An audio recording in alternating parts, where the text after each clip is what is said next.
진상이란 단어를 다들 아시죠? 네. 뭐 진상만 듣고 벌써 이렇게 웃으심이 나오시는 네. 어떤 사물의 현상이나 거짓 없는 모습을 진상이라고 부릅니다만, 다른 한자를 쓰는 다른 물건 그 뜻으로는 어떤 물건이나 좋은 물건이나 특산품을 임금님께 바치는 것을 진상이라고 하죠. 근데 이 똑같은 한자에 또 다른 의미가 있는데 우리가 잘 아는 그런 진상입니다. 질 나쁜 물건이나 어떤 사람을 가리켜서 진상이라고 부르는 거죠. 흔히 가게에서 진상짓 한다라고 할 때 그 진상이 이런 종류의 이제 사람들입니다. 제가 요즘 인터넷에서 좀 이렇게 흥미롭게 보고 있는 웹툰 만화가 하나가 있는데요. 명품관의 진상이라는 만화입니다. 말 그대로 실제 사연들을 바탕으로 해서 백화점 명품관에서 만났던 진상들을 그런 모습들을 그려낸 만화입니다. 한 이제 손님은 이런 진상을 했어요. 매장에 있던 옷이나 가방이랑 신발이랑 모조리 다 꺼내서 보여달라고 요청하는 진상이 있던 거예요. 다른 색상도 보여주세요. 다른 사이즈는 없나요? 250 주세요. 250은 좀 작은 것 같아요. 280 주세요. 280에 초록색 주세요. 여러 가지를 다 꺼내 달라고 하는 거죠. 다른 디자인도 꺼내주세요. 이건 마음에 안 드는데요, 다른 거 주세요. 온 그 한 매장 안에 있는 모든 종류의 상품을 재고까지 탈탈 털어서 다 보여주면 샀을까요, 안 샀을까요? 안 사죠. 네. 마음에 드는 게 있으면 사려고 했는데 마음에 드는 게 한 개도 없네요. 이렇게 나가는 거죠. 네. 또 다른 에피소드에서는 이런 사람이 있었습니다. 한 아주머니가 친구들과 함께 매장을 방문하신 거예요. 그러면서 막 구경을 하다가 이런 이야기를 하는 거예요. 제가 여기 브랜드 진짜 잘 알고 제 마음에 딱 드는 브랜드인데요. 쇼핑 나온 김에 제 것도 사고 며느리 것도 좀 사가야겠어요. 해서 사는 거예요. 며느리 주겠다고 해서 이쁘게 포장까지 해달라고 해가지고 박스에 담아서 포장까지 딱 돌려줍니다. 다음 날, 네, 바로 다음 날 혼자 조용히 찾아와서 박스 턱 얹어주면서 환불해 주세요 하는 거죠. 굳이 백화점이 아니더라도 이런 진상의 사례들은 마트 가도 볼 수 있고요, 식당에 가도 볼 수 있고요, 배달 어플만 켜도 볼 수 있고요. 우리 삶에서 어렵지 않게 찾아볼 수 있습니다. 한 가지 질문이 있습니다. 진상들은 왜 그럴까요? 왜 진상을 하는 걸까요? 네. 그 만화를 보면 이렇게 나옵니다. 첫 번째 사례에서 모든 물건을 다 꺼내봤던 그 사람은 평소 백수로 지내면서 극도로 자존감이 낮아진 상태였던 거예요. 용기를 내어 명품관에 와서 이제 물건을 보는데 마치 직원이 날 보는 시선이 자신을 무시하는 것 같이 느껴졌습니다. 심하게 낮아진 자존감에서 직원이 나를 무시하는 것 같았고, 그래? 네가 날 무시해? 그럼 어디 한번 해보자 이러고 갑질을 부리기 시작하는 거죠. 두 번째, 환불한 아주머니의 사례는 이렇습니다. 친구들에게 평소에 무시를 은밀히 당하고 계셨던 거예요. 너는 뭐 백화점 가도 돈 없어서 이런 거 안 사지 라고 무시를 당했던 거예요. 근데 그런 상황에서 오늘은 내가 친구들 앞에서 뭐 좀 보여줘야겠다 해서 샀지만 경제적으로는 그걸 감당할 능력이 없어서 뒤에서 환불을 하는 거죠. 이런 진상들 모두는 경제적으로나 사회적으로 무엇보다 심리적으로 결핍된 상황 가운데서, 없는 상황 가운데서 자신을 높이고자 하는 행동들로 나타납니다. 우리 주변에서 만나볼 수 있는 수많은 진상들의 모습은 사실 이와 같습니다. 스스로 높아지고 싶어요. 인정받고 싶은데 경제적으로나 사회적으로나 심리적으로나 매우 결핍된 바닥인 상황에 놓인 사람들, 그야말로 숫자 0처럼 아무것도 없어서, 아무것도 가진 게 없어서 스스로 높아질 수 없는 사람들, 이러한 사람들이 특히 서비스직 종사자들에게 어떤 진상 노릇을 하면서 자신을 스스로 높이는 거죠. 높아진 기분을 느끼는 겁니다. 그 한순간 인정받는 기분을 느끼고자 하는 겁니다. 그래서 오늘 제목도 숫자 0을 넣어서 영적 진상이라고 하였던 겁니다. 그런데 이런 영적 진상이 죄송하지만 교회에도 있습니다. 스스로 높아지고 싶고 스스로 인정받고 싶은데 그러질 못해서 마음이 조급한 사람들이 있습니다. 그래도 교회는 어떤 사회적으로 내가 노력하지 않아도 교회 생활만 오래 하다 보면 직분도 주고, 사회적으로 가진 것이 없어도 여기서만 열심히 하면 인정해주고 목소리도 커집니다. 나중에는 그러다 섬기라고 준 직분을 감투로 여기고 으스대며 이른바 갑질을 하는 진상들이 생겨나기 시작하는 거죠. 결국 이 사람들의 마음도 높아지고 싶으나 그 마음에는 아무것도 없는 사람들이니 영적 진상이라고 할 수 있겠습니다. 오늘 함께 읽은 고린도전서에 등장하는 그 고린도 교회 안에도 이러한 영적인 진상들이 있었습니다. 그리고 교회가 안타깝게도 이러한 진상들로 인하여 분쟁하고 갈라지는 문제를 겪고 있었습니다. 잠시 고린도전서 1장 11절에서 12절, 우리가 함께 읽은 말씀 바로 위에 있는 말씀이죠. 11절에서 12절까지의 말씀을 우리 한 목소리로 같이 읽었으면 좋겠습니다. 1장 11절 12절의 말씀입니다. 내 형제들아, 근로의 지편으로 가운데 분쟁이 있다는 것이라. 내가 이것을 말하거니와 나는 게바에게, 나는 그리스도에게 속한 자라 한다는 것이니. 아멘. 고린도 교회 안에 있었던 분쟁의 양상은 이러했습니다. 성도들이 나뉘어지기 시작한 거예요. 나뉘어지면서 나는 바울에게 속했다, 나는 아볼로파다, 나는 게바, 베드로 편이다. 어떤 사람들은 그러죠. 너희는 모두 잘못됐다, 나는 그리스도파다 하며 서로 분쟁하며 갈라지게 되었습니다. 고린도 교회는 바울이 세운 교회였습니다. 그런데 그 교회 안에 바울의 권위를 인정하지 않는 사람들이 생겨났던 것으로 보입니다. 그들은 바울의 언변을 문제 삼았고 그의 사도성을 문제 삼으면서 그의 권위를 훼손하고 있었습니다. 그러자 바울을 옹호하는 어떤 사람들이 생겨나서 나는 바울파다 외친 겁니다. 그러자 한편으로는 바울의 뒤를 이어서 교회를 일컫던 아볼로를 따르는 자들이 일어나 말합니다. 나는 아볼로파다. 아볼로의 뛰어난 언변을 들어서 더 그가 훌륭한 교회의 지도자라고 생각했던 것입니다. 그러자 어떤 사람들이 또 이어서 등장합니다. 나는 게바파다.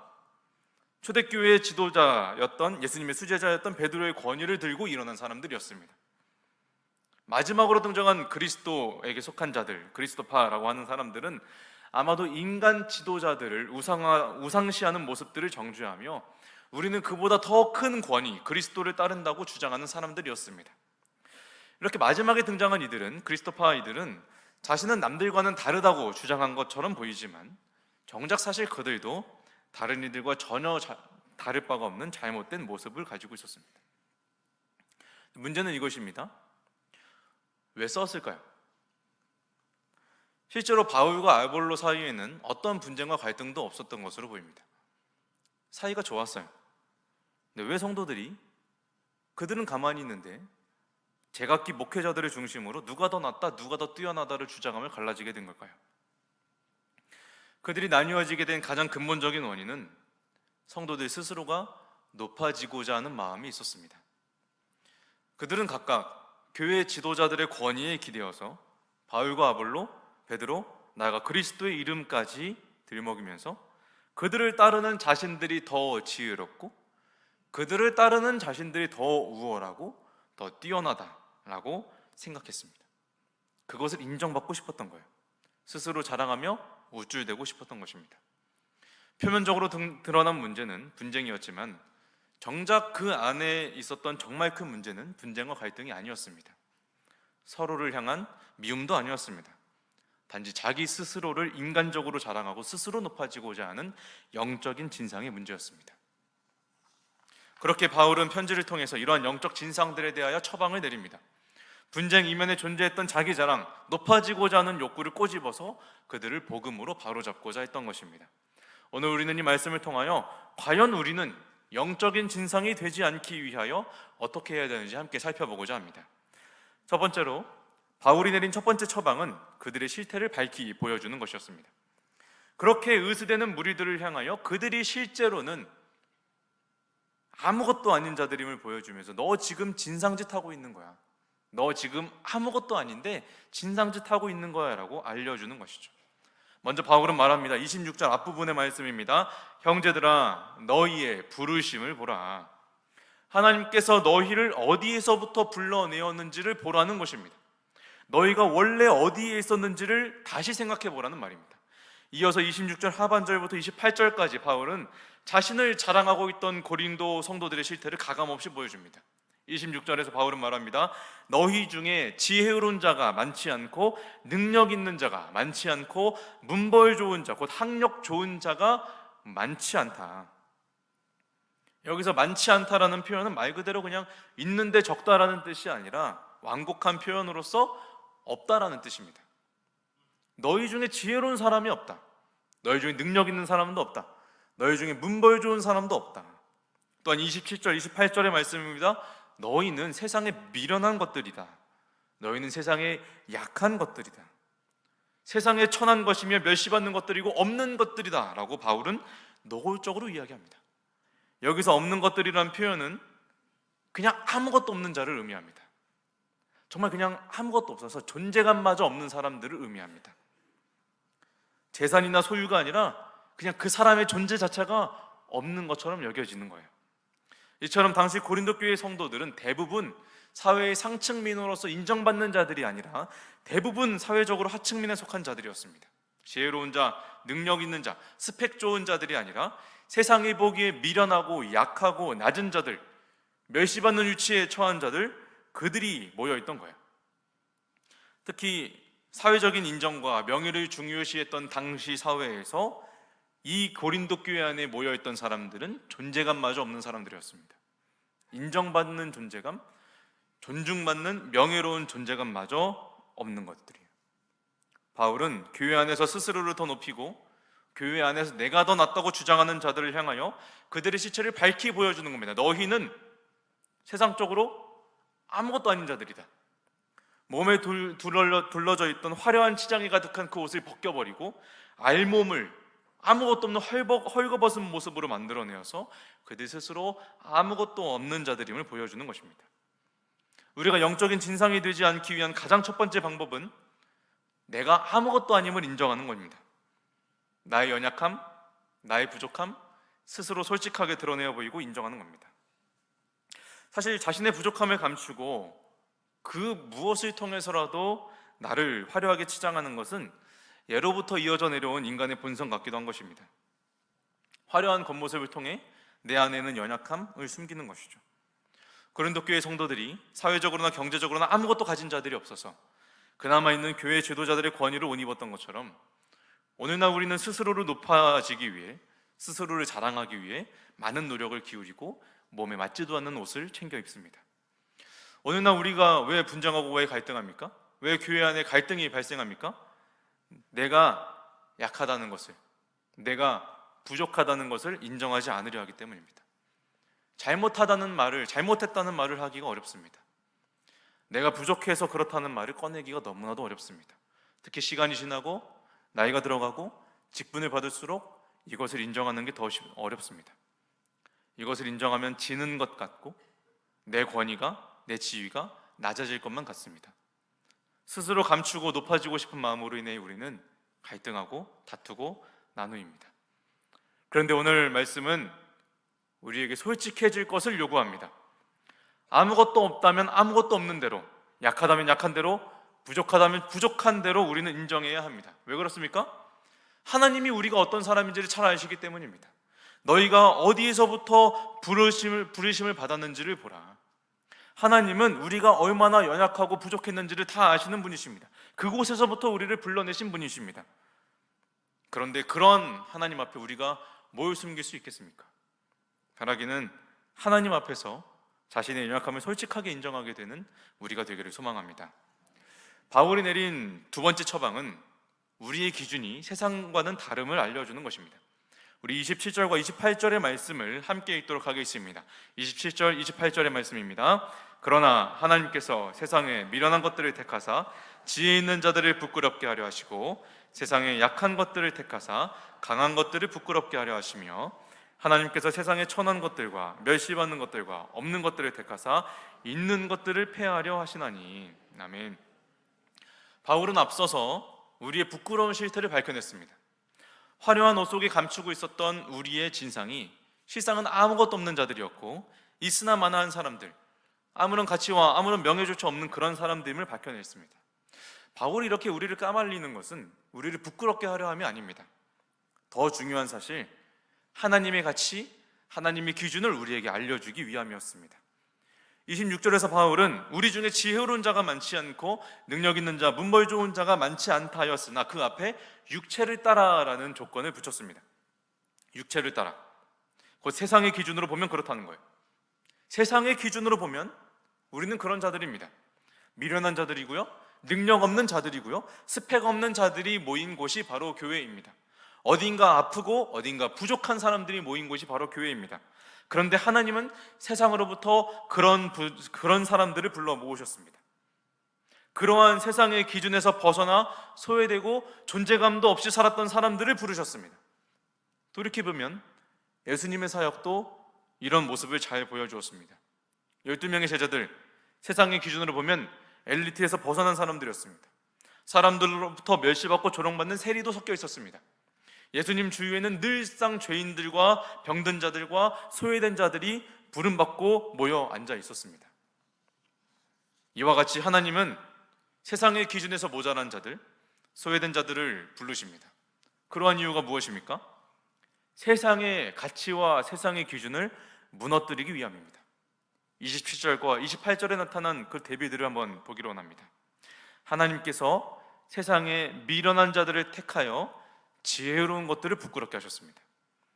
세상에서 강한 것들을 부끄럽게 하시려고 약한 자들을 부르셨습니다. 없는 자들, 존재감도 없이 살아가는 사람들을 택하셔서 있는 것들을 폐하려고 하셨습니다. 소위 세상에서 잘 나가는 기준들을 부끄럽게 하시는 겁니다. 그렇다면 하나님은 이러한 세상의 기준을 어떻게 부끄럽게 하실까요? 어떻게 세상을 부끄럽게 하실까요? 어떻게 세상의 지혜로운 자들, 능력 있는 자들, 영향력 있는 자들을 부끄럽게 하실까요?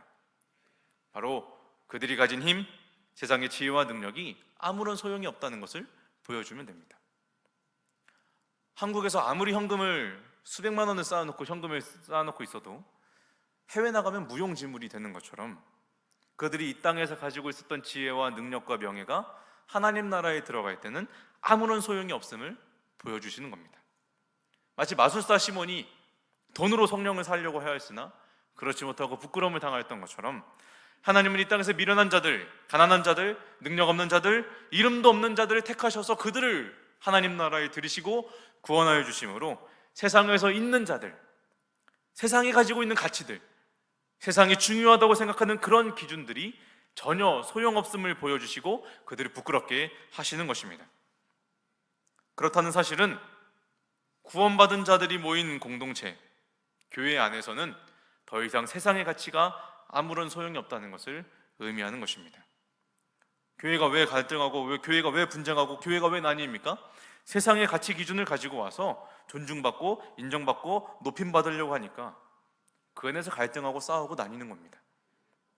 하나님이 폐기하시고 하나님이 부끄럽게 하셨던 그 기준들, 세상의 기준들, 나이, 경력, 학벌, 직장, 돈으로 인정받는 것들, 그런 것들로 높임받으려고 하니까 지위와 직분을 들어서 내 권위를 만들고 세우려고 하니까 교회가 상처받고 갈라지게 되는 것입니다. 세상은 그렇게 살아갑니다. 그런데 하나님은 그렇지 않으셨습니다. 하나님은 비천한 자들, 멸시받는 자들을 부르셔서 더 이상 세상의 기준이 어떠한 영향도 미치지 못하는 공동체를 세우셨습니다. 세상에 가지고 있는 그 가치들이 아무런 소용도 없는 공동체를 이 땅 가운데 세우셨습니다. 그렇다면 오늘날 우리는 교회 안에 있는 모든 세상적인 기준들을 내려놓아야 합니다. 교회 안에서도 여전히 세상의 기준으로 사람을 판단하고 또한 내가 그것으로 존중받고 인정받으려는 마음을 내려놓아야 하는 것입니다. 바라기는 우리의 교회가 그런 교회가 되기를 원합니다. 세상의 기준으로 서로를 높아지려다가 갈라지는 교회가 아니라 하나님의 기준으로 오히려 세상을 부끄럽게 하는 그런 교회가 되기를 간절히 원합니다. 이제 마지막으로 영적 진상에 대한 마지막 처방은, 그렇다면 우리가 어떻게 해야 합니까? 하나님만 자랑하라 라고 하는 것입니다. 우리는 원래 미련한 자들입니다. 비천하고 멸시받는 자들입니다. 세상의 기준으로는 아무런 자격도 없는 자들을 부르셔서 하나님께서 우리를 구원하신 것은 놀라운 은혜입니다. 이런 사실은 우리에게 딱 한 가지 사실을 남겨주는데요, 그것은 우리가 인간적으로 자랑할 것이 아무것도 없다는 겁니다. 인간적으로 자랑하는 것이 불가능하다라는 것입니다. 우리가 하나님 앞에서 자랑할 수 있겠습니까? 감히 하나님 앞에서 세상의 기준을 가지고 우리가 자랑할 수 있겠습니까? 우리는 아무것도 자랑할 수 있는 것이 없습니다. 이미 세상의 가치와 기준을 폐하신 하나님 앞에서 그런 것들은 아무것도 소용이 없기 때문입니다. 그럼 우리 예레미야 선지자도 이미 오래전에 이렇게 선포하였습니다. 제가 읽어드리겠습니다. 예레미야 9장 23절의 말씀입니다. 여호와께서 이와 같이 말씀하시되 지혜로운 자는 그의 지혜를 자랑하지 말라. 용사는 그의 용맹함을 자랑하지 말라. 부자는 그의 부함을 자랑하지 말라. 하나님 앞에서 아무것도 자랑할 것이 없다는 겁니다. 보통 사람들이 무언가를 자랑한다는 것은 자기가 가장 중요하게 생각하는 가치, 자기가 의지하고 있는 것을 자랑하는 경우들이 많습니다. 유독 자녀의 성공을 강조해서 자랑하는 부모는 그 자녀의 성공을 자신의 성공으로 보고 있는 경우고, 명품이나 사치품을 자랑하는 자들은 그러한 물건에 의존해서 자신의 가치를 높이려고 하는 경우입니다. 그런데 우리는 누구입니까? 우리는 은혜로 부름받은 자들입니다. 우리는 세상의 가치, 육체의 자랑을 이미 십자가에 못 박은 사람들입니다. 우리는 이제 더 이상 세상의 기준을 붙들고 있지 않고 세상의 지혜를 바라보지 않는 자들입니다. 그러므로 이제 우리가 자랑할 수 있는 것은 오직 우리를 구원하신 예수 그리스도밖에 없습니다. 우리 31절의 말씀을 함께 큰 목소리로 읽도록 하겠습니다. 31절입니다. 기록된 바 자랑하는 자는 주 안에서 자랑하라 함과 같게 하려 함이니라. 아멘. 하나님께서 이 세상에 미련한 자들을 택하신 이유는 세상에 자랑하는 그런 인간적인 자랑을 뿌리 뽑고 오직 예수 그리스도만을 자랑하는 사람들을 만들기 위함이었습니다. 그러므로 우리는 은혜로 우리를 구원하신 예수 그리스도만을 자랑하는 사람들이 되어야 합니다.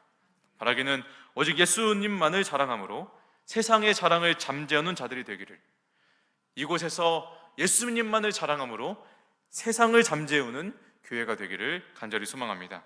이제 말씀을 마치고자 합니다. 교회 안에 일어나는 갈등들은 높아지고자 하는 인간적인 욕구에서부터 출발합니다. 고린도 교회는 여전히 세상의 가치 기준을 가지고 자신을 높이고자 했습니다. 세상에서 인정받고 명예를 얻지 못한 자들이 모여서 교회 안에서 그러한 기준으로 자신을 높이고자 했던 것입니다. 그러나 하나님은 이 땅에 세상의 가치를 무너뜨리고 새로운 공동체를 만들고자 하셨습니다. 세상과는 다른 기준으로 하나님의 은혜와 하나님의 능력만을 자랑하는 공동체를 세우고자 하셨습니다. 그게 바로 우리가 모인 교회입니다. 세상에서 미천한 자들을 부르셔서 구원하심으로 세상을 부끄럽게 만든 것이 바로 우리의 교회입니다. 어느 날 그래서 우리가 이 교회 안에서 주님만을 자랑하기를 원합니다. 별것도 없는 우리가 여기에 모여서 뭐라도 자랑하려고, 있는 것 가진 것 다 끄집어서 자랑하려고 하는 것이 아니라 나는 아무것도 아님을 인정하고 세상의 기준을 십자가에 못 박고 오직 예수 그리스도만을 자랑하는 그러한 공동체가 되기를 간절히 소망합니다. 함께 기도하시겠습니다.